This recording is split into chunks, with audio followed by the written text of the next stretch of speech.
পররাষ্ট্র মন্ত্রণালয়ে নতুন মন্ত্রী খলিলুর রহমানের সাথে সাক্ষাতে আসবেন নানা দেশের কূটনীতিকরা। সেখানে রয়েছেন সহকর্মী নাঈম আবির, জানাতে যোগ দিচ্ছেন তিনি। নাঈম, আপনাকে দেখা যাচ্ছে আপনি পররাষ্ট্র মন্ত্রণালয়তেই অবস্থান করছেন। তো নতুন পররাষ্ট্রমন্ত্রীর সাথে কয়টি দেশের কূটনীতিকের আজকে সাক্ষাতের সম্ভাবনা রয়েছেন?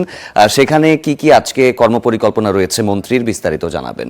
শাফাত, দেখতে পাচ্ছেন যেহেতু আমি পররাষ্ট্র মন্ত্রণালয়ে রয়েছি, আমাদের হাতে আরও আধা ঘন্টা পরে 12টা নাগাদ পররাষ্ট্রমন্ত্রী এবং প্রতিমন্ত্রী পররাষ্ট্র মন্ত্রণালয়ে আসবার কথা রয়েছে। যেহেতু তারা এই মুহূর্তে সাভারের জাতীয় স্মৃতিসৌধ হয়ে রয়েছে, সেখানে শ্রদ্ধা জানানোর পরে তারা কিন্তু এখানে আসবে না। আমাদের কাছে যে তথ্য রয়েছে সেই তথ্য অনুযায়ী দুপুর 12টায় পররাষ্ট্র মন্ত্রণালয়ের যারা সিনিয়র কর্মকর্তা রয়েছেন তাদের সঙ্গে একটা বৈঠক করবার কথা রয়েছে তাদের দুজনেরই।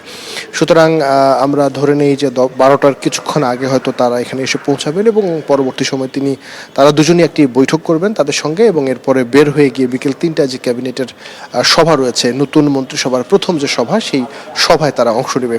এর মধ্যে আমরা আসলে দুজন মন্ত্রীকেই, অর্থাৎ পররাষ্ট্রমন্ত্রী এবং প্রতিমন্ত্রী দুজনের সঙ্গে কথা বলবার চেষ্টা করব গণমাধ্যমে।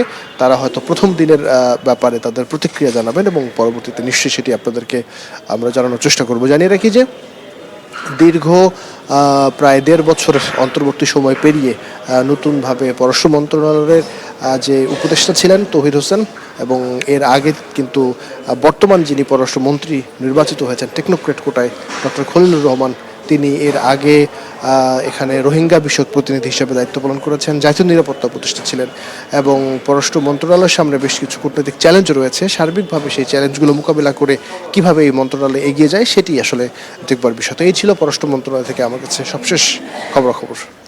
আবির, আপনাকে ধন্যবাদ। পররাষ্ট্র মন্ত্রণালয় থেকে জানাচ্ছিলেন আমাদের সহকর্মী। দেখছেন স্টার নিউজ লাইভ। ফিরছি আরো খবর নিয়ে।